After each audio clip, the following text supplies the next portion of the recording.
Meus irmãos, a paz do Senhor Jesus. Pai do Senhor. Graças a Deus. Que manhã agradável que nós estamos tendo aqui, irmãos. Eu me sinto muito à vontade aqui hoje entre os irmãos. Nós já louvamos ao Senhor e, como disse a pastora Nádia, Deus já falou conosco por meio dos louvores. Os irmãos que já entoaram, os irmãos que já falaram. Tomar seu lugar. E agora nós vamos para a palavra de Deus. Aqui, essa igreja aqui é uma igreja que eu me sinto muito à vontade. Eu me lembro que, acho que a primeira vez que eu preguei aqui, acho que foi em 2013. Quando eu cheguei. 2013. E ali eu iniciei uma amizade com o pastor Luiz Antônio. E nós vivemos numa época, irmão, de amizades tão superficiais, né, de relacionamentos tão, assim, vamos dizer assim, líquidos, né? Mas o pastor Luiz Antônio nunca se esqueceu de mim, nunca. Está sempre se lembrando. Dessa vez ele fez questão de ir lá na congregação. Estávamos lá esses dias na escola dominical. Quando termina a escola eu olho, está lá o pastor Luiz Antônio, mas a pastora Nádia, vim aqui te convidar pessoalmente para ir ministrar lá na igreja. Mas eu me senti tão honrado, tão honrado. Tem lugar que a gente vai assim, não tem essa hospitalidade toda, né? E eu vejo o carinho. Não mereço, pastor Luiz Antônio, não mereço nada. Eu fico pensando, o senhor é um homem tão bem sucedido, né? Tão bem quisto no meio, na Assembleia de Deus, e o senhor dá tanta honra para a gente, isso mostra sua humildade, né? Não faz sentido, eu que tinha que dar honra para o senhor. Então assim, é muito bom mesmo. E eu espero zelar dessa amizade, pastor, aí até Jesus voltar, né? Que a gente não pode ser ingrato, a gente não pode esquecer do que as pessoas fazem pela gente, não. A gente tem que valorizar, nós temos que valorizar as pessoas que nos amam, as pessoas que acreditam em nós. É difícil isso hoje, né? Até mesmo dentro da família, não tem pessoas que acreditam em nós como tem fora, né? Às vezes a gente encontra fora pessoas que acreditam em nós, e a gente tem que valorizar essas pessoas. Não despreze aqueles que acreditam em você, tá? E aqui eu tive a oportunidade de desenvolver, né, meu ministério, vamos dizer assim. Comecei pregando aqui quando não era nem pastor, era obreiro lá no Garavelo, né? Mas depois nós assumimos ali a congregação. Ele ficou um tempinho sem me chamar. Eu não sei, mas tem alguns pastores que são ciumentos. Tem pastor que depois que você vira pastor, ele não chama mais você para pregar. Eu acho que ele vai ficar com ciúme, né? Não sei o que passa pela cabeça. Não sei. É de uma cisma que eu não entendo, mas existe. Graças a Deus o Luiz Antônio não tem isso, né? Então eu saúdo a todos aqui com a paz do Senhor, todos os irmãos. O pastor Luiz Antônio disse assim, eu contei com o dedo assim, pastor Adé, deve estar faltando uns 30 irmãos. Ele falando, né? Pastor é assim mesmo. Pastor fica com essa noia, né? Mas eu também me sinto assim.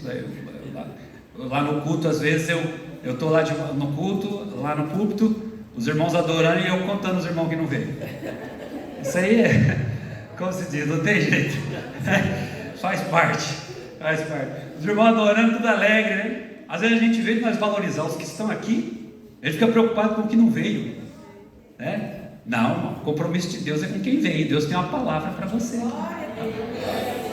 Você veio, então Deus tem um compromisso com você. Você teve um compromisso de vir aqui ofertar, né? Ofertar o seu domingo. O pastor disse assim, não é fácil acordar pela manhã e vir na escola. Eu, particularmente, isso aqui eu digo por mim, particularmente, eu prefiro vir de manhã do que à noite. Para mim, esse horário aqui é o horário que eu mais absorvo a palavra de Deus. Pela manhã, quando eu acordo, eu já acordo com a mente vazia, pronto para absorver tudo que Deus tem para mim, né? Eu estou aqui na escola dominical, 90% do meu conhecimento vem da escola dominical. Eu estava ouvindo o pastor Silas Malafaia pregando esses dias, e ele dizendo, que a maioria do conhecimento dele vem da escola dominical. Porque desde quando criança ele ia para a escola dominical e a professora da escola dominical fazia ele decorar os versículos bíblicos para a aula seguinte. Você pode ver que quando ele está pregando, ele cita os versículos sem olhar na Bíblia. Desde criança ele memorizou aquilo, né?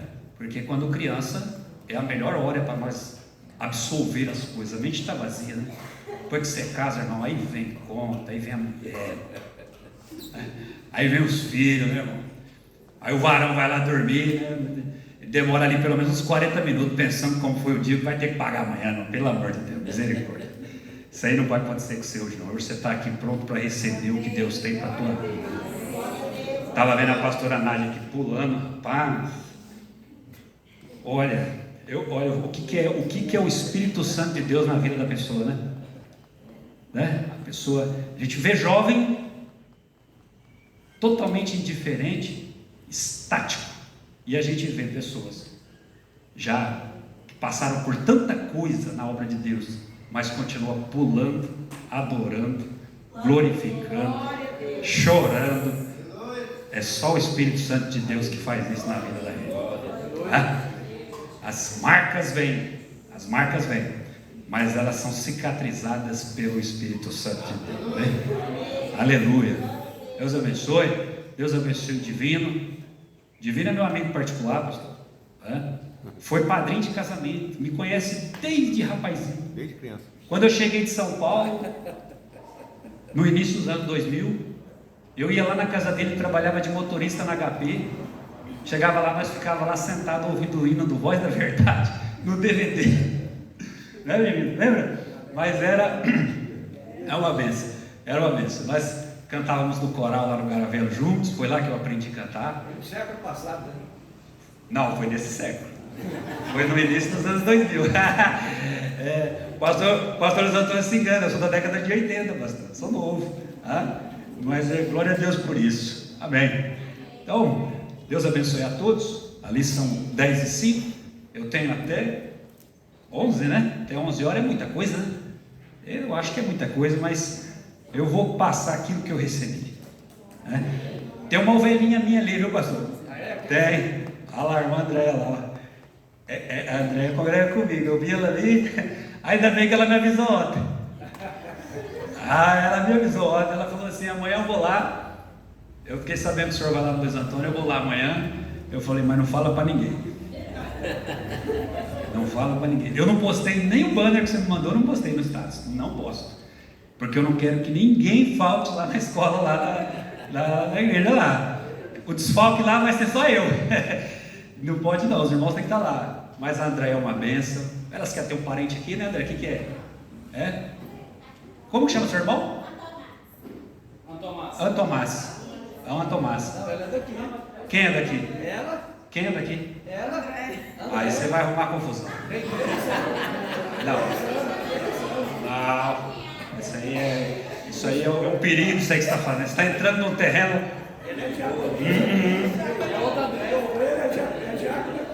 O obreiro é, ela não. Graças a Deus. Muito bem. Vamos ler a palavra do Senhor. Livro do profeta Sofonias, capítulo 3, verso 12. Alguém pode perguntar assim, né? Será que esse livro está na Bíblia? Tá, irmão. Tá, crente. Você precisa conhecer os livros. Agora não tem nem a preocupação de encontrar, né? Lá, já está lá, né? Mas se eu fizesse apagar isso aí, irmão, tinha um irmão aqui que ia ficar uns 2 minutos caçando aí. Tá lá? Não dá não, né? Sofonias, irmão. Você vai lá para Mateus e anda 3 livros para trás: Malaquias, Zacarias, Ageu, Sofonias. Pronto, ficou fácil, né? São apenas 3 capítulos do livro, mas eu estava lendo a palavra do Senhor e aquele texto parou, né? O pregador é assim, ele está lendo a Bíblia e é aquele texto que ele para. Esse é o texto que Deus quer falar no seu coração, né? É a revelação. Sofonias capítulo 3, verso 12. Talvez a minha versão esteja diferente dessas daí, mas não tem problema não, irmão. A essência é a mesma, tá bom? a minha é NVI. Mas deixarei no meio da cidade os mansos e humildes. Verso 12, capítulo 3, verso 12. Vou repetir, hein? Que eu estou ouvindo o folhar das Bíblias, então, para que todos encontrem juntos. 3, 12. Diz assim: mas deixarei no meio da cidade os mansos e humildes, que se refugiarão no nome do Senhor. O remanescente de Israel não cometerá injustiça, eles não mentirão, e nem se achará engano em sua boca. Eles se alimentarão e descansarão sem que ninguém os amedronte. Amém? Amém? Bom, foram aqui lidos dois versículos, o verso 12 e o verso 13. Queridos, um erro, assim, uma ideia errada que a maioria dos crentes tem, não sei se esse é o caso dos irmãos, mas acontece, é de achar que o controle de Deus, o domínio de Deus, está restrito somente à igreja e ao povo dele. O domínio de Deus, irmão, ele está em toda a terra. É verdade. Os reis, os presidentes, os governadores, todas essas pessoas famosas, não importa, todo ser humano na face da terra um dia vai prestar conta diante de Deus. Quando você lê aqui de Oséias, chegou no livro de Daniel, terminou o livro de Daniel, começa o livro de Oséias, aí vem Oséias, Joel, Amós, Obadias, Jonas, Naum, Abacuque, Sofonias. São 7 profetas considerados 7 profetas menores. Se você tiver a destreza de ler esses 7 profetas, você vai ver que a mensagem, ela é muito assim, a mensagem deles é harmônica, é quase a mesma mensagem, quase a mesma, esses 7 profetas. A mensagem deles está pautada no quê? No juízo de Deus sobre as nações, o julgamento de Deus sobre as nações. Aqui a Bíblia fala assim, é o dia do Senhor, é o dia da vingança de Deus. E ali, naquele tempo, as nações mais importantes eram a Filístia, a Síria, a Babilônia, Moabe, Amon, Edom. Todas essas nações ali eram importantes dentro do contexto comercial, político, militar, tinham a sua relevância e eram inimigos de Israel, sempre viveram em guerra. Aliás, Deus em algumas vezes usava essas nações para punir Israel. Por quê? Porque Deus, como eu disse, o controle de Deus está sobre todos. Deus usa até os ímpios. A Bíblia fala que Deus chama de Nabucodonosor meu servo. Ora, servo porque ele serve a Deus com toda destreza, com o coração? Não, porque Deus usa ele para punir o seu povo. Ele é um instrumento, simplesmente. Deus usa até o diabo.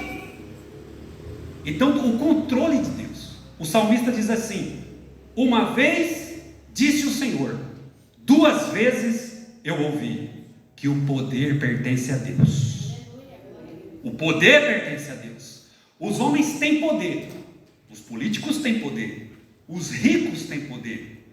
Existem homens poderosos na terra, como sempre teve, mas a Deus pertence todo o poder, louvado seja o nome de Jesus. Então, o juízo de Deus, ao punir essas nações, pelas várias práticas, essas nações praticavam idolatria, imoralidade sexual, feitiçaria, todo tipo de prática ilícita que ia contra Deus, nações sanguinárias, nações que oprimiam o pobre, que oprimiam a viúva, que desprezavam a justiça. essas coisas não passam impune, irmão. A gente sempre vai ver isso acontecendo, mas não vai passar impune isso diante de Deus. A justiça de Deus, ela acontece aqui e vai acontecer no dia do julgamento, mas a justiça de Deus prevalece. Minha é a vingança, diz o Senhor. E essas nações, como eu disse aqui no livro do profeta, que ele vem falando dessas nações, da punição, e ele faz menção dos pecados desta nação, no meio dessa nação está Jerusalém. Agora, pasmem, meus irmãos, se não bastasse as nações vizinhas pecarem constantemente contra Deus, Jerusalém também entra no mesmo caminho, começa também a praticar idolatria, começam a se afastar de Deus, começam a já não obedecer a sua lei, os seus sacrifícios, os seus mandamentos, desviando-se para as nações pagãs. É por isso que Deus também agora usa os profetas para anunciar o juízo sobre Jerusalém.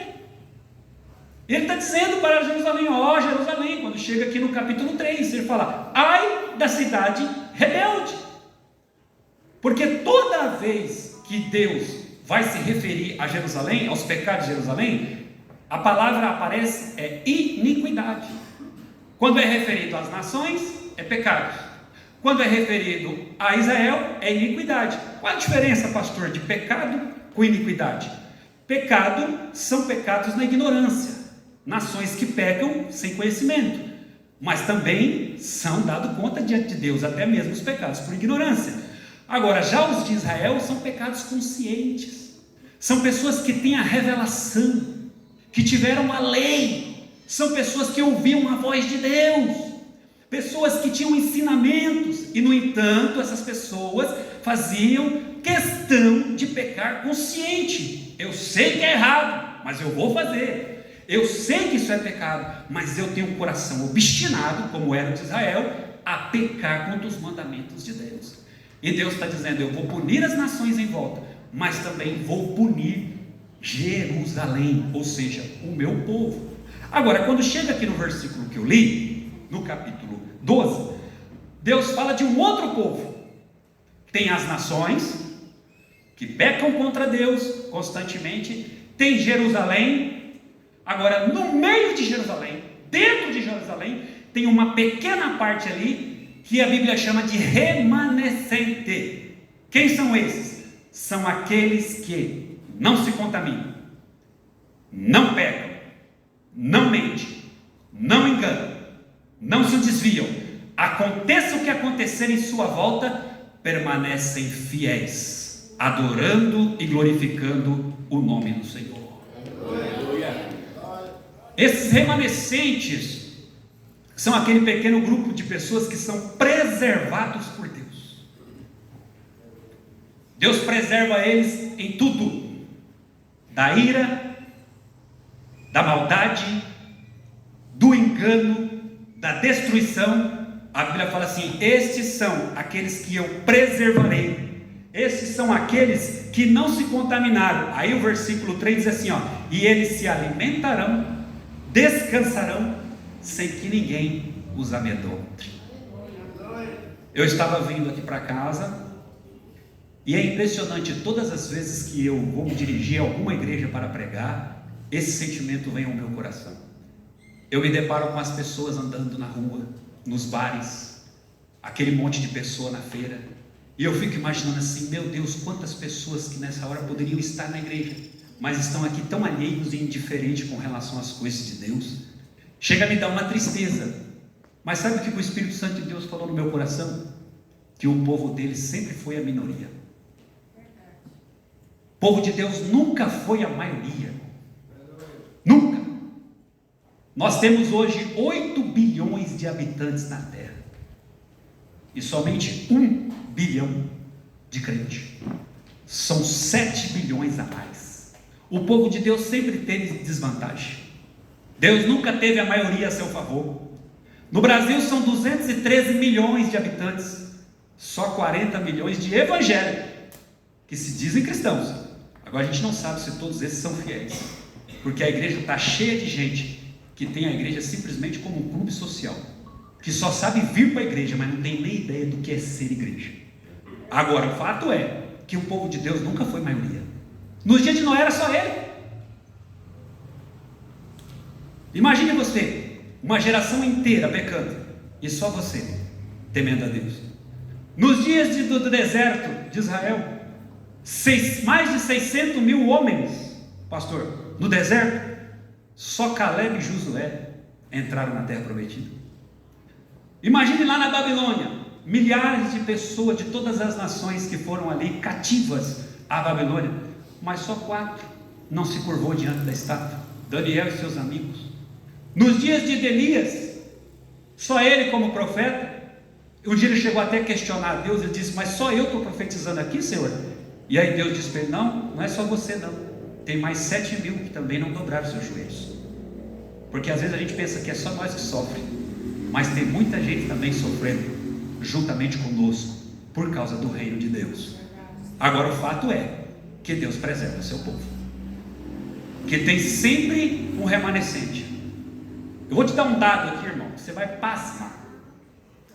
Olha só, aquela igreja de Atos dos Apóstolos, do capítulo 2, sabe aquela igreja punjante, espiritualidade contagiante, aquela igreja que tinha tudo em comum, está lá em Atos 2 e Atos capítulo 4, perseverava na oração, na doutrina, no partir do pão. A Bíblia fala, pastor Luiz Antônio, que não havia ninguém que padecesse necessidade, porque os irmãos levavam de suas posses e distribuía, como se fosse algo em comum.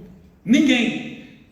Os apóstolos oravam e os sinais eram para a igreja, poder, milagres. Uma igreja assim, que toda vez que nós lembramos de uma igreja ideal, a gente vai lá para Atos dos Apóstolos capítulo 2, fala: olha, aquilo ali que é igreja, a igreja tinha que ser assim. E é verdade, o modelo ideal de igreja é aquele. Vou te dar um dado aqui: aquela igreja não durou 50 anos. É verdade.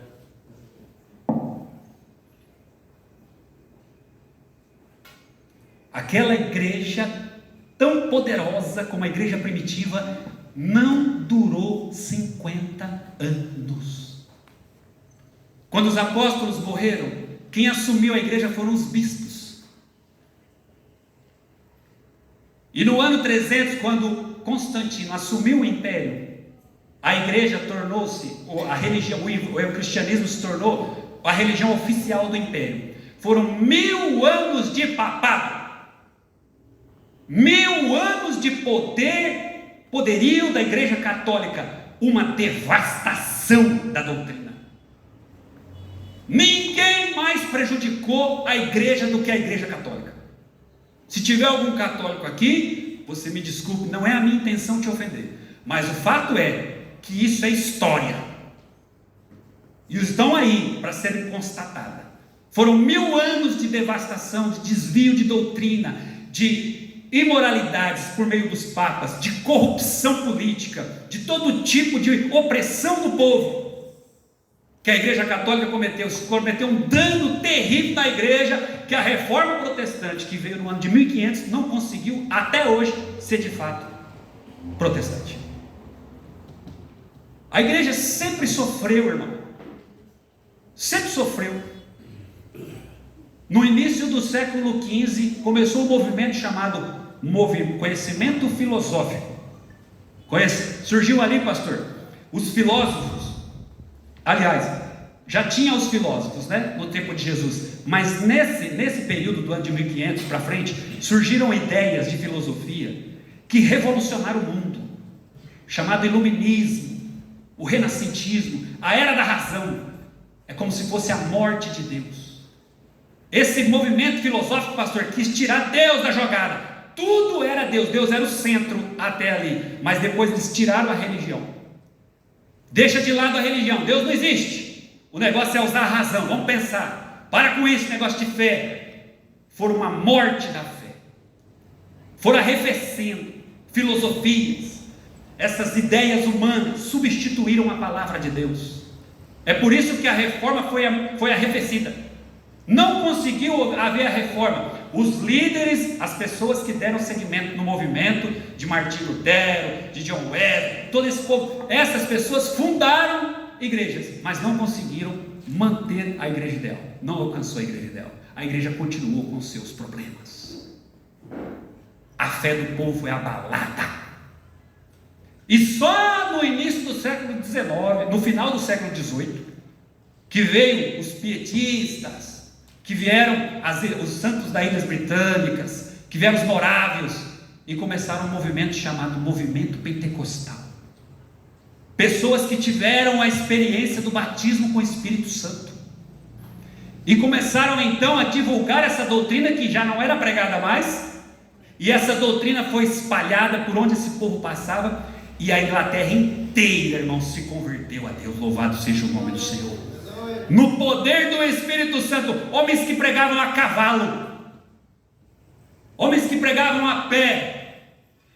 E lá no seminário de Los Angeles, estavam lá alguns obreiros fazendo teologia, tiveram também essa experiência na rua chamada Azusa, e quando tiveram essa experiência, também se decidiram a espalhar esse movimento, essa experiência com as outras pessoas. E lá nesse seminário estava Gunnar Vig e Daniel Berg. E a história diz, pastor, que Daniel Berg estava orando e veio na cabeça dele assim: Belém do Pará. E ele foi lá no mapa, que ele nem sabia onde ficava, e ele olhou lá e viu lá escrito Belém do Pará, Brasil. Onde fica essa terra? Porque é para lá que Deus quer que nós vamos espalhar essa brasa e esse fogo que nós recebemos aqui. Os missionários chegam aqui, pastor, com línguas, o idioma estrangeiro, eram suecos, provavelmente falavam um pouco de inglês. Quando chegam aqui no Brasil, não falavam nem o português. Chegaram lá nas margens do rio, lá à beira do Pará, de Belém, procuraram uma igreja, encontraram ali uma igreja batista, começaram a congregar e de repente já foram hostilizados. Não, esse negócio aqui de língua estranha, esse negócio de dons espirituais, isso aqui não existe mais. Isso aqui, vocês vão com esse movimento para lá. Foram excluídos da igreja, pastor. E aí tinha uma mulher chamada Celina Buquerque. E ela falou assim: vamos fazer o seguinte, vamos adorar Deus lá em casa, na garagem da minha casa. 17 pessoas. Celina Buquerque foi batizada com o Espírito Santo. Aleluia. E ali eles decidiram, falaram assim: vamos dar um nome para essa congregação aqui, Assembleia de Deus. E os missionários saíram e falaram: vamos agora pregar o evangelho nas praças, nos becos, nas ruas, nas avenidas. Vamos pregando, vamos pregando. E esse movimento foi crescendo, e o fogo foi se alastrando pelo Brasil, incendiando essa nação. E aqui estamos, louvado seja o nome do Senhor, colheita dessa grande semente que foi feita lá. Todo mundo tem os seus desafios. Eu escutei aqui, cantando aqui, nós temos como exemplo os irmãos que foram nas arenas, citando os irmãos que morreram no Coliseu de Roma, devorado por leões no início do século, aliás, no século I. Esses irmãos também foram usados como luz nos postes para iluminar Roma, queimados, vivos. Esse não é o teu desafio. Como disse aqui a pastora, nós temos a liberdade religiosa de cultuar a Deus. Nós vivemos num país livre, onde a religião é lei. Que bênção! O culto é sagrado, irmão. Você sabia que se entrar alguém aqui agora e interferir aqui no culto de alguma forma, nós podemos chamar a polícia e ele é preso? Porque a religião é inviolável, o culto é sagrado aqui nessa nação. Glória a Deus. Nós temos o privilégio de glorificar o nome do Senhor. Graças a Deus. Agora os nossos desafios são outros. Os nossos desafios não são as arenas, não são a fogueira, embora lá na Nigéria agora recentemente, na Nigéria lá, os terroristas do grupo islâmico já estão botando fogo nos crentes, pastor, nos pastores, queimando eles à beira do rio. Existem alguns países aí que infelizmente ainda fazem isso. Conta-se que lá na Coreia do Norte, pastor, uma família aceitou Jesus, e aí a milícia coreana prendeu eles, a mulher, o marido e mais 3 filhos. Levaram ele para o deserto. Chegou lá, disseram para eles: vou te dar uma oportunidade. Nega esse Jesus e vamos voltar para lá e ele ficar subjugado sobre o governo. Nega essa fé. E eles disseram não. A Melissa, um dos soldados, disse: eu vou falar de novo. Ou vocês negam, isso está constatado, é só você entrar no Google. Ou vocês negam, ou nós vamos abrir um buraco, vamos enterrar você e sua família vivos. Quando ele disse isso, as crianças começaram a dizer assim: ô mãe, nega mamãe, nega Jesus mamãe. E aí a mãe dele disse assim para os meninos: Felipe, quieta, fica tranquilo, já nós vamos encontrar com o Senhor Jesus. Pegaram nas mãos a mãe, pai e filhos, começaram a louvar a Deus. Enquanto eles louvavam, os soldados abriram o buraco. Abriu o buraco. Jogaram eles vivos dentro do buraco. Vivos. Aquelas pessoas ali foram enterradas vivas. Provavelmente elas tombaram aqui na terra, mas acordaram na presença de Deus no paraíso. Aqueles soldados que enterraram eles vivos vieram a se converter depois. Aleluia. Pelo testemunho de vida deles. Glória. Esses não são os nossos desafios. Até porque, irmão, convenhamos, não temos fé para isso. Não suportaremos tal perseguição. Não digo isso, irmão, questionando a fé de vocês, porque eu não conheço o seu coração. Mas falo como pastor, conhecendo a realidade da igreja. Porque hoje, irmão, nós estamos vivendo um tempo difícil na igreja, onde as pessoas vivem com uma fé utilitária. Elas vêm para a igreja só baseado no fato de que eu vim para receber alguma coisa. É verdade. Mas elas não vêm com o sentimento de gratidão por aquilo que já recebeu. Nós deveríamos entrar aqui dentro da igreja já com o sentimento de gratidão, a olharmos para o que nós recebemos, quem era nós antes e agora o que nós somos, co-herdeiros com Cristo. Lavados, remidos e perdoados, pois lá está escrito assim em Colossenses 2,15, 1,15, que a cédula que era contra nós foi cravada na cruz, riscada. Não há mais nenhuma culpa, nenhuma condenação sobre aqueles que estão em Cristo Jesus. Louvado seja o nome do Senhor. O investimento que Deus fez na igreja é muito grande, irmão. Muito grande. A preocupação de Deus com a igreja é muito grande. Deus estava dizendo para a igreja de Sardes dessa forma: olha, eu tenho aí no meio de vocês 3 grupos de pessoas. Está lá em Apocalipse capítulo 3. Eu tenho aí no meio de vocês pessoas que morreram, pessoas que estão morrendo. Olha isso, pastor. 3 grupos de crentes dentro da igreja: os mortos, os que estão morrendo, mas tem também os que estão vivos. Ele fala: agora eu falo a você que está vivo, alerta esses que estão morrendo, porque eu estou vindo para buscar uma igreja viva. Eu não estou vindo para buscar um crente morno, um crente que não entendeu o que é ser igreja, o que é evangelho, o que é salvação. Ele tem simplesmente uma religião e considera a igreja como um banquete ou simplesmente um local social onde eu me envolvo com pessoas. Não! Evangelho não é isso. Evangelho é renúncia. Evangelho é transformação de vida. Evangelho é poder de Deus. Evangelho é eficácia. Evangelho é ser transformado à imagem do Cristo. Louvado seja o nome do Senhor. Agora a igreja sempre vai ter problema.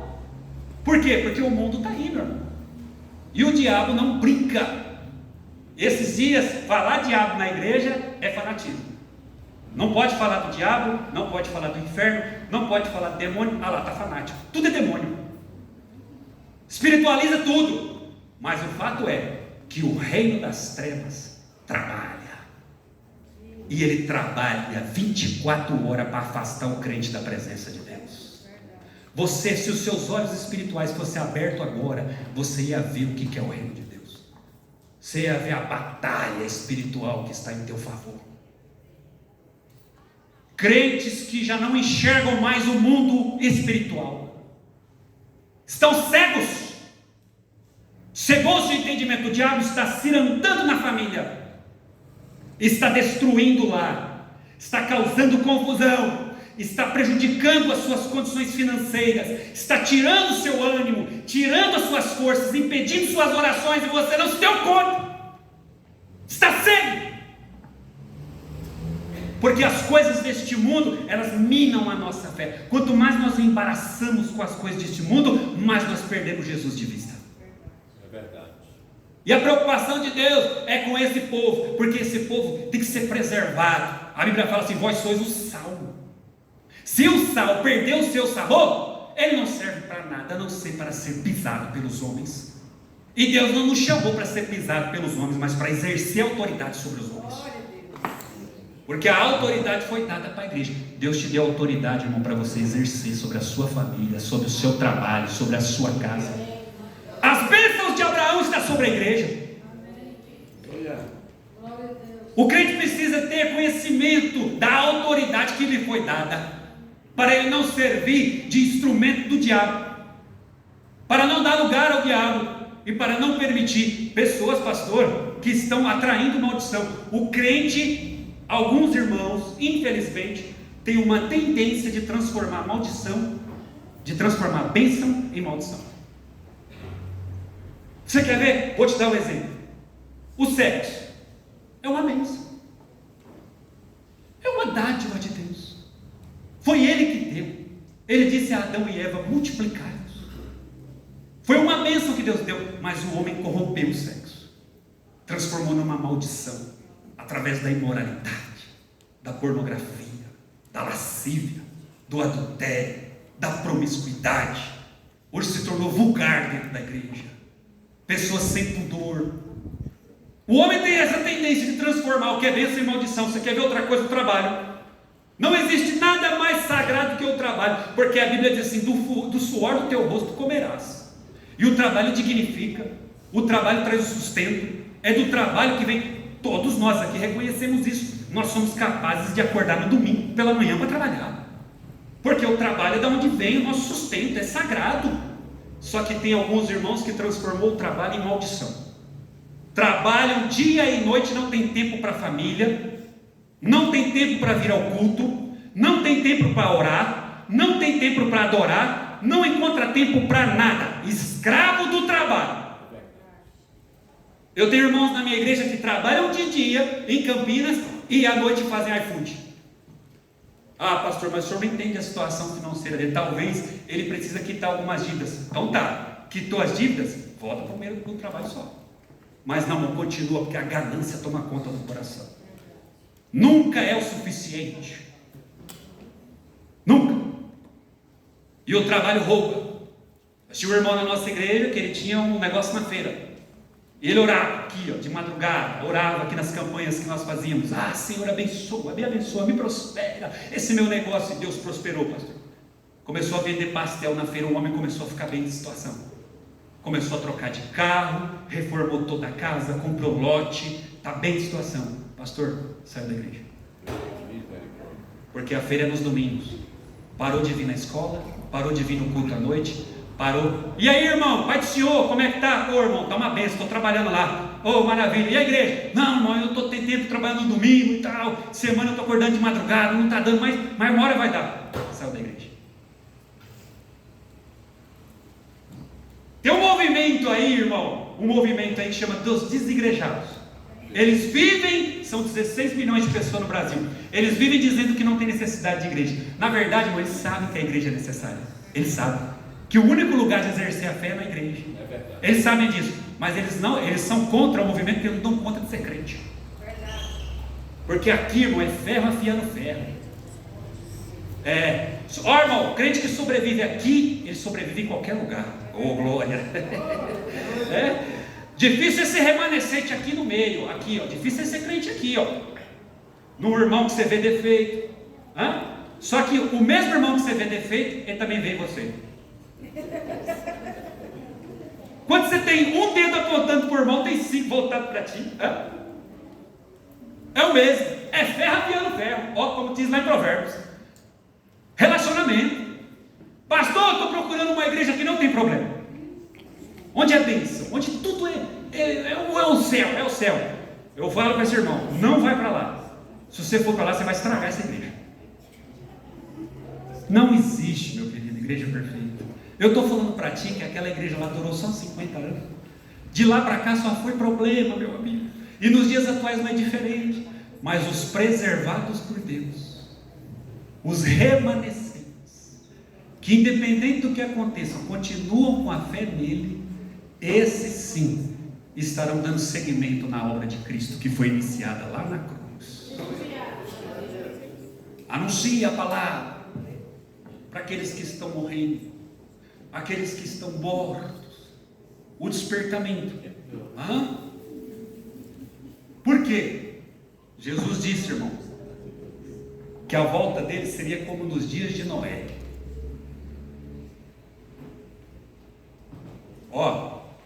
Preste atenção nisso aqui. Você precisa ter discernimento, irmão. O que é discernimento? Você precisa distinguir os sinais. Jesus não disse o dia, irmão, nem a hora. Os apóstolos perguntou assim: quando será isso? Quando será a sua volta? Aí Jesus disse assim: a vós não compete saber dia e hora. Prega o evangelho. Nós não precisamos saber o dia e a hora, nós temos que continuar pregando o evangelho. Não devemos nos preocupar com isso. Quando será? Será que amanhã? Lá no século XVIII, teve um profeta, um falso profeta que se levantou e ele começou a anunciar a data. Ele fez uma ordem cronológica, ele chegou com uma data ideal. Ele falou: essa data aqui é a data que Jesus vai voltar. Os irmãos se vestiram de branco, subiram lá no cima da montanha e ficaram aguardando Jesus. Largaram seus empregos, largaram suas casas, largaram tudo, subiram lá em cima da montanha, vestiram-se de branco e ficaram aguardando Jesus. Aí Jesus não voltou, irmão. Sabe o que ele fez? Ele pegou e falou assim: eu errei a data. Eu fiz um cálculo aqui no livro de Daniel, no Apocalipse, nas profecias aqui, mas eu vou fazer de novo. Aí datou de novo. E lá está mais um grupo de irmãos esperando, irmão. Como o povo é enganado. Meu Deus. Aí a Bíblia diz que Jesus não veio, é óbvio que não está o dia, nós não sabemos a hora. Não sabemos a hora. Não compete a nós sabermos a hora e o dia. Nós temos que estar pronto para esse momento. É verdade. Glória a Deus. Jesus pode voltar para você amanhã, irmão.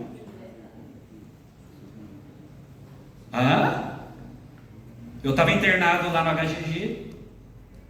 Olha o que é a vida, irmão. A Bíblia fala: a vida é um vapor. Eu estava internado no HGG e do meu lado, numa outra maca, um senhor de 60 anos, 61. O nome dele é Paulo. Nós começamos a conversar. Ele é radialista em Santa Bárbara. Ele faz propaganda no rádio, com o carro dele de som. Ganha muito bem de situação. Tinha uma caminhonete zero. Ali com ele, ali no hospital, na gaveta dele, tinha 30 mil. Relógio de ouro. E ele contando para mim as proezas dele. Ele acabara de fazer um transplante, assim como eu. E ele contando as proezas dele. Rapaz, eu agora no final do ano, estou com uma agenda marcada com o prefeito de Santa Bárbara. Eu falei: pô, cara, é mesmo, velho? Falei: sim, eu vou fazer a abertura do Réveillon. Falei: bacana, cara, glória a Deus. E ele lá, todo animado, empolgado, volta e meia falando com o prefeito, pastor, no celular.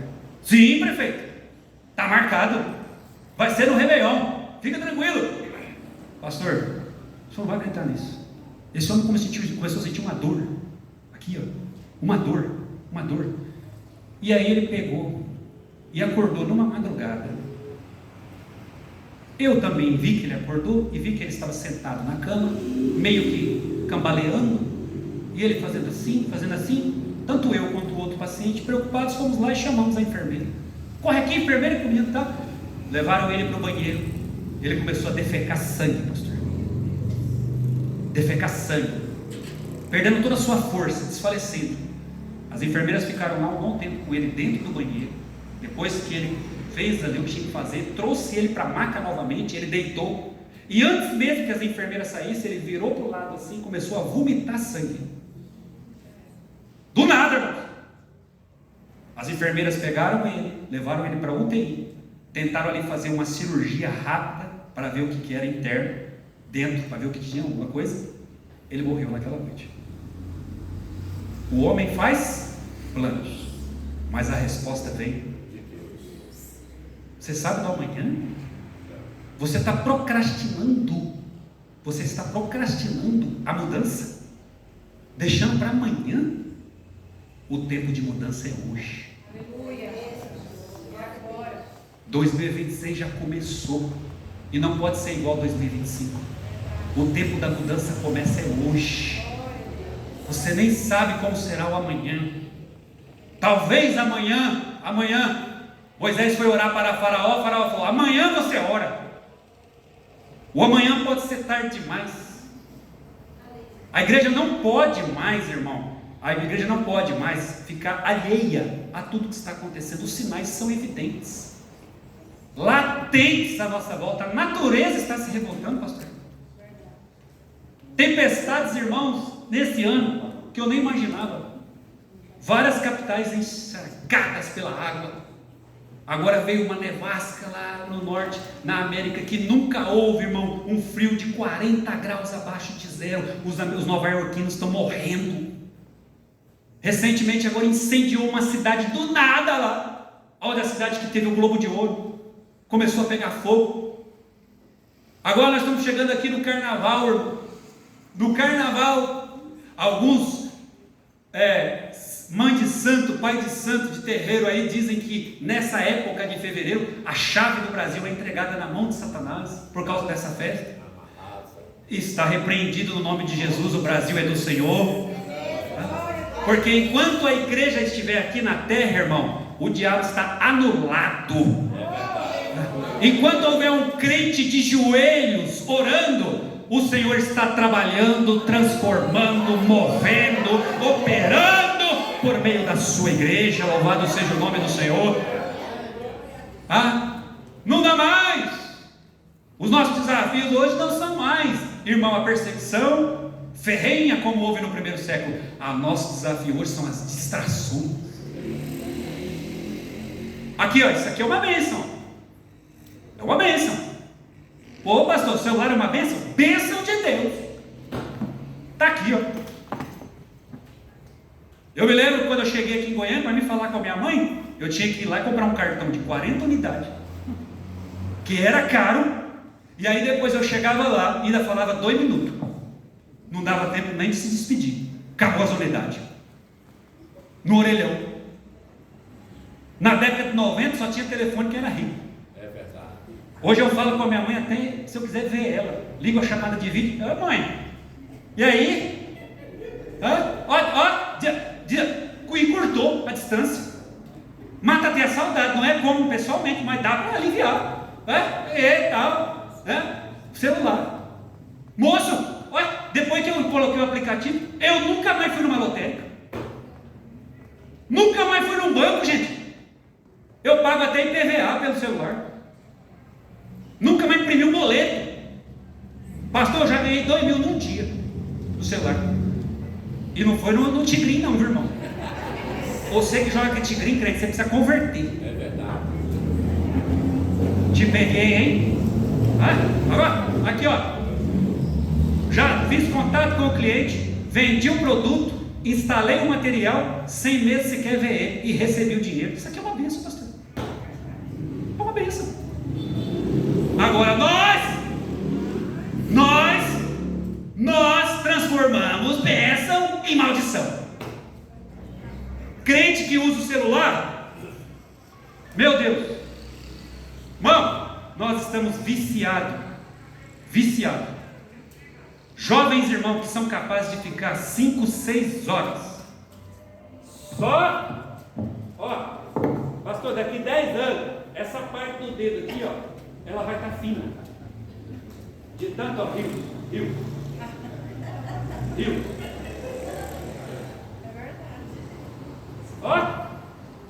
Isso aqui, eu fui no shopping ontem, pastor. Rapaz, você é sério, irmão, você dá risada, cuidado com seus filhos. Aqui, ó, eu fui no shopping ontem, no Passeio das Águas, aniversário da minha filha.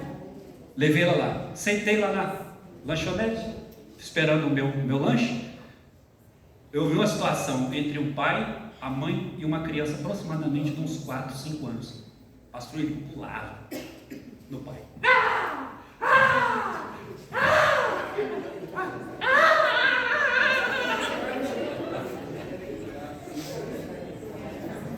E o pai fazia assim, ó. E ele... Todo esse escândalo por causa do celular. Aí a mãe, que a mãe é que estraga, né? A mãe que estraga, né? Aí a mãe pegou, dá o celular pro menino. Agora que deu o celular com a mão dele, pastor.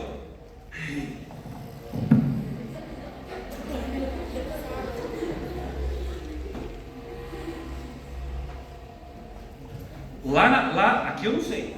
Cada pastor vai prestar conta diante de Deus. Lá, André, aqui é mesmo para mim. Fala isso aqui, coração limpo. Eu proibi. Falei, vai com o celular lá na sua casa. Aqui dentro da igreja não. Pega o seu filho, vai lá fora com ele. Dentro do culto eu não quero. Ah, mas meu menino não fica quieto. Ensina ele na sua casa. Isso é frouxidão sua. Como que pode você não chegar no menino de 10 anos e falar, ó, chega lá na igreja, você senta quieto do meu lado e nada de celular. Acabou. Agora não. Se o pai lá assistindo o culto, e o menino no celular. Mas que miséria é essa, pastor? Que bagunça é essa, irmão? Onde nós estamos? O que é isso? Aí, em vez do menino aprender a cultuar, é igual na igreja, salinha para criança de 11 anos. Eu falei, nunca, aqui não. 11 anos tem que estar aqui dentro aprendendo a cultuar a Deus. Não, que salinha de 11 anos. Agora veja, nós estamos criando monstros. Você vai ver o futuro dessa igreja. Se nós não atentarmos, nós vamos ter uma geração perdida.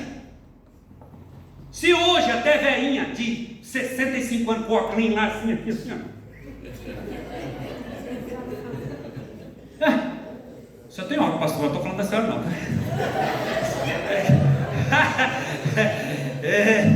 Agora aqui, eu estou falando disso. Irmão, se você queria outra coisa aqui, era só falar para o pastor Antônio não me chamar, né? Não chama o pastor André, não. Aquele é modelo. Agora aqui, como que pode, irmão? Onde é que vamos parar? A fase do aprendizado, onde nós devemos inculcar nos nossos filhos o temor do Senhor, a ensiná-los a conhecer a Deus. Agora, o pai também não pode cobrar algo do filho que não faz, né? Que isso se chama incoerência. Pai, meu filho, não faz isso não, pai, o senhor faz também. Aí fica ruim, né? Então assim, nós precisamos despertar. Não adianta eu chegar aqui, irmão, e dizer que Deus vai fazer, se não houver mudança, irmão. Se não houver mudança. O texto está dizendo claro, são aqueles remanescentes que são preservados por Deus, são pessoas estruturadas, irmão. Aí o texto chega a comparar com o carvalho. Fala, esses que são remanescentes são como os carvalhos. Você já viu carvalho, pastor? Você já viu a árvore carvalho? Pastor, ela é uma árvore que tem 30 metros de altura. Ela é tão frondosa, irmão, tão frondosa, que os galhos dela é tudo torto. E você sabe por que os galhos dela é torto? Os galhos dela são tortos, porque quando dá tempestade, olha que coisa tremenda isso aqui, irmão. Quando dá tempestade, o galho se amolda de acordo com o vento. Ele vai entortando.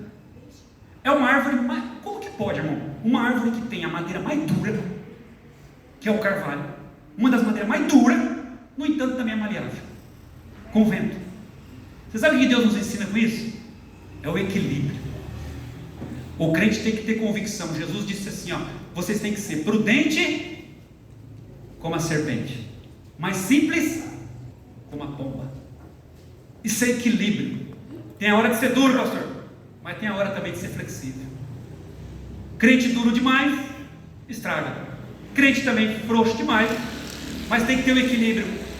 E essa árvore, ao mesmo tempo que ela é dura, ela também é mole. Agora olha que coisa interessante, quanto maior a tempestade, pastor, gente, isso é um fenômeno. Você pode entrar no YouTube, no Google. Essa árvore, quanto maior a tempestade, sabe o que ela faz? As raízes dela vai se entrelaçando. Vai se entrelaçando. Vem uma tempestade, a raiz vai se aprofundando. Vem uma outra tempestade, as raízes se aprofundam ainda mais. Por quê? A cada provação, o crente fica mais forte. Provação não veio para te derrubar. Os desafios são para levantar homens sinceros e fiéis a Deus. É no meio dessa corrupção imoral que existe hoje, é no meio dessa parafernália e patifaria, é no meio desses escândalos que Deus vai mostrar quem são os fiéis da terra. Permaneça tu fiel, Timóteo, naquilo que você aprendeu e naquilo que você ouviu. Segue a doutrina, cuida da tua saúde e cumpre a palavra de Deus. Seja exemplo, os fiéis. O irmão não adora, eu adoro. O irmão não ora, eu oro. O irmão não evangeliza, eu evangelizo. O irmão não vem para o culto, eu venho. Eu não ando moldado no que as pessoas fazem, eu ando moldado no que a palavra de Deus me diz. Não está fácil demais fazer a diferença, porque tem muita gente fazendo que é igual. Todo mundo no mundo faz a mesma coisa, mas os remanescentes vão fazer diferente. E se você fizer isso, as pessoas vão olhar o seu exemplo e vão seguir você. Pastor, eu falo de Jesus e não acontece nada. É porque quando ele olha o seu exemplo, você sabia disso, irmão? A religião, irmão, ela é boa. A religião é agradável, pastor. A religião, ela atrai. As pessoas que vêm aqui, irmão, quantas pessoas aqui nessa igreja, irmão, vêm para cá? Lá na minha igreja acontece a mesma coisa, sem ninguém convidar. Porque a religião é boa. E a religião é quem? É Cristo. Não tem como não se apaixonar por Jesus. No momento de dor, a gente só lembra dele. E ele sempre está de braços abertos para nos curar. As pessoas buscam refúgio não é na igreja, elas buscam refúgio em Cristo, porque elas sabem que Cristo está aqui. A maior fonte de teologia é a igreja. Quer conhecer Deus? É a igreja. É um dos meios pelo qual Deus é conhecido, é a igreja. Agora, quando ele chega aqui, ele corre o risco de decepcionar, porque ele vê os adeptos à religião não seguirem a religião. E aí pode passar na cabeça dele assim: se ele não dá conta de ser, eu também não vou dar. Mas quando ele chega aqui, ele se depara de um crente, de um povo unido, engajado no mesmo propósito, imbuído, convicto, determinado, ousado, ele fala assim: eu posso até não ter fé, mas eu vou pela fé dela, eu vou pela fé dele, eu vou porque ele acredita. Dizem, pastor, que Moody, já ouviu falar de Moody, pastor? Um dos maiores pregadores. Ele estava indo pregar, e aí foi onde ele passava, as pessoas falaram: vamos lá ouvir ele. Aí alguém disse assim: mas você crê no que ele fala? Fala: eu creio ou não creio? Não, mas ele crê. É a convicção do crente. Convicção naquilo que você acredita, irmão. A gente só investe naquilo que acredita. Você está investindo tempo no reino. Você está investindo seus recursos no reino. Você está se desgastando com a sua saúde no reino. Você está se desgastando em prol do reino. Então você está fazendo isso porque você acredita nessa obra. Você é um dos remanescentes que serão preservados por Deus. Deus vai te guardar em descanso, vai te guardar em alimento, vai te guardar em provisão. Eu costumo brincar, eu costumo falar com meus irmãos, mas eu falo sempre de uma forma cômica. Eu falo assim para eles: pode faltar uma lata de sardinha lá no Palácio do Jamuru, mas na mesa do crente nunca vai faltar, porque nós servimos o Deus provedor. Louvado seja o nome de Jesus. A maior arma da igreja não está no pavio ou de uma pólvora. A maior arma da igreja está no joelho dos crentes que oram. Países e nações foram transformadas por grupos pequenos de pessoas que iniciaram uma oração. Quer transformar a vida da sua família? Dobre o seu joelho e fale com Deus. Quer mudar a sua situação espiritual? Quer sair desse cansaço, desse desânimo, dessa fadiga espiritual? Dobre o seu joelho e invoque o nome do Senhor e peça para Ele acender a chama do Espírito Santo na sua alma.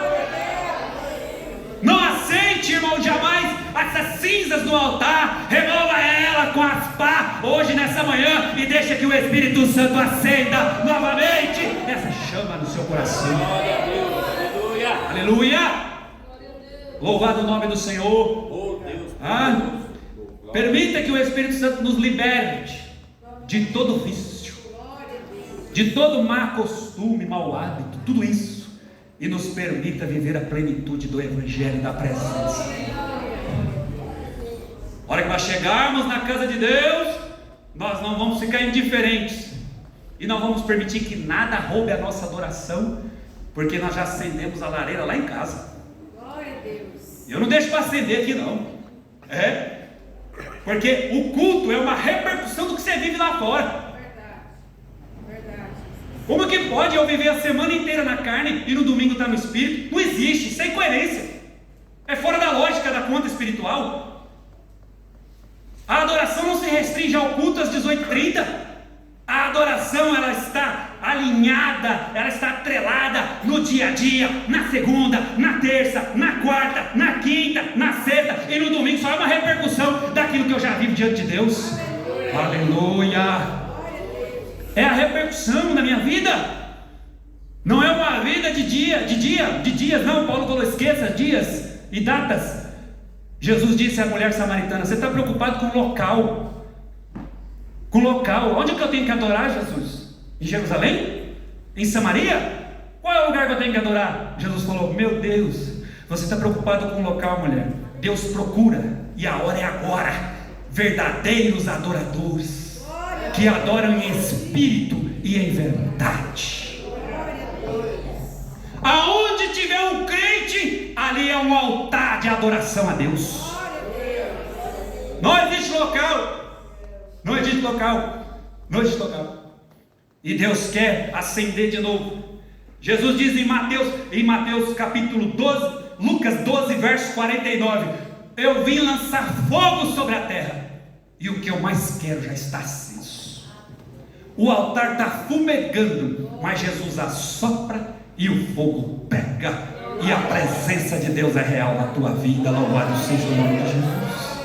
Acenda essa paixão, irmão. Não aceite essa vida morna e fria, não. Deus vai tirar palavras torpes da tua boca e colocar línguas estranhas. Deus vai devolver a autoridade para pais que não tinham mais. Pais que falam e não acontece mais nada. Lá na sua casa você é sacerdote cabeça. Deus vai dar autoridade de novo. Aleluia, aleluia. Vai abrir os olhos. Meus olhos estão fechados, igual de Geazi,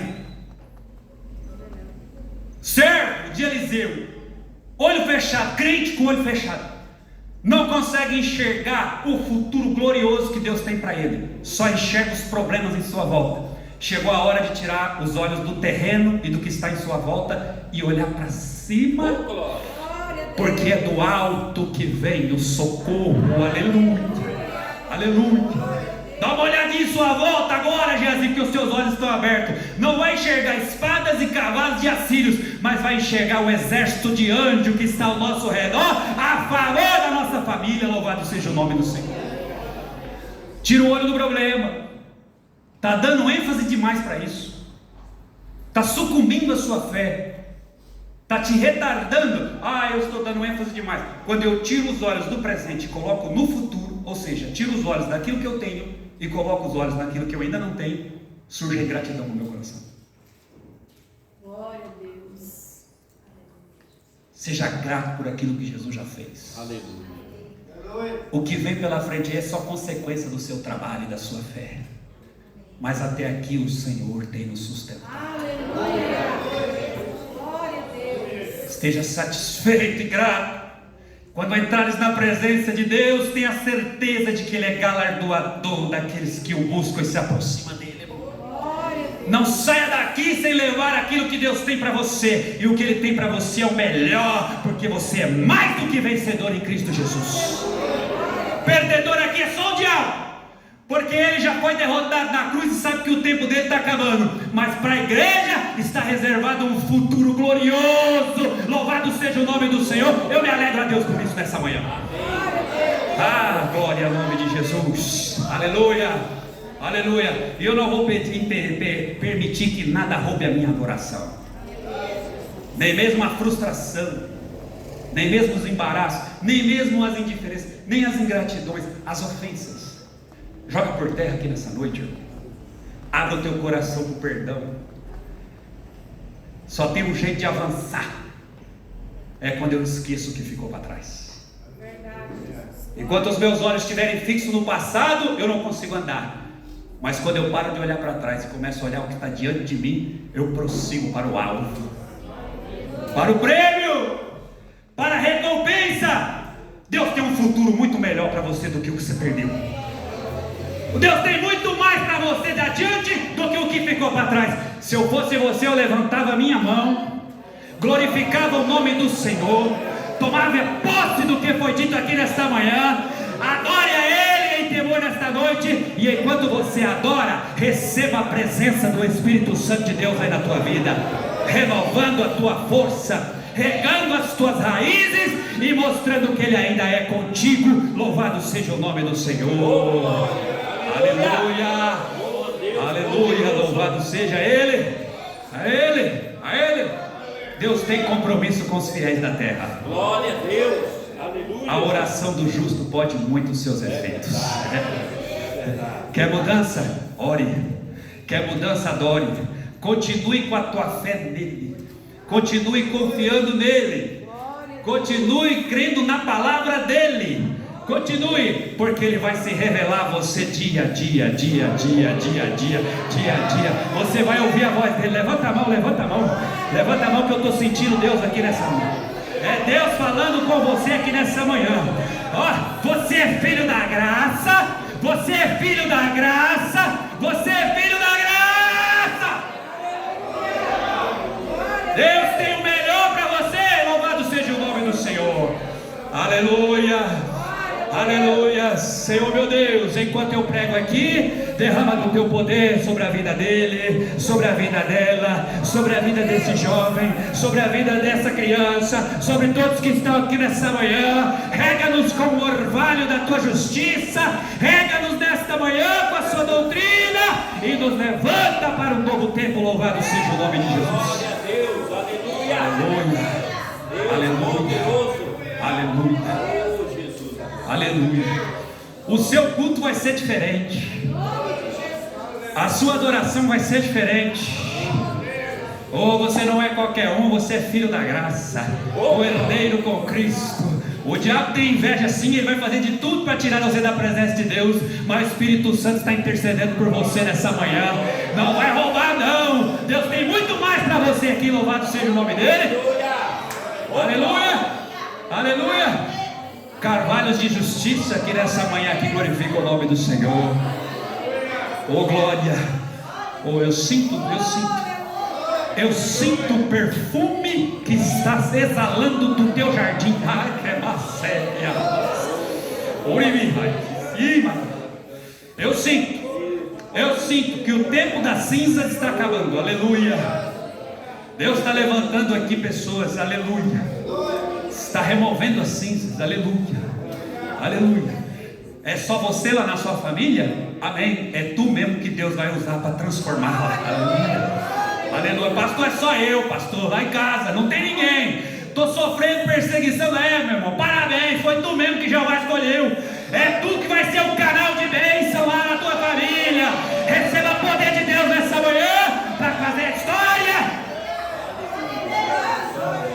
Aleluia. Aleluia, glória ao nome de Jesus. Aleluia, aleluia. Ô pastor, já deu. Os irmãos vamos adorar Jesus. Que pena, né? Vamos adorar Jesus. Vem aqui as irmãs para louvar. Vamos louvar Jesus. Vamos louvar Jesus porque Ele tem mais alguma coisa para fazer aqui nessa manhã. Eu sinto que Deus vai fazer algo diferente. Opa, nós não vamos ficar na rotina não vai ficar do mesmo jeito não. O nosso Deus é um Deus de coisas novas. Ele faz novas todas as coisas. Louvado seja o nome do Senhor. Vai fazer novo, irmão. Ele tem uma novidade para você aqui nessa manhã. Obreiro, tem autoridade, irmão, unção fresca para a tua vida aqui hoje. Aleluia, aleluia. Oh, glória a Jesus. Aleluia. Vamos adorar Jesus. Fique em pé, meu irmão. Fique em pé adorando. Não fique indiferente à nuvem. Ela está sobre a catedral da nova vida aqui hoje. A nuvem que estava no deserto é a presença dele. É a presença dele. Aleluia.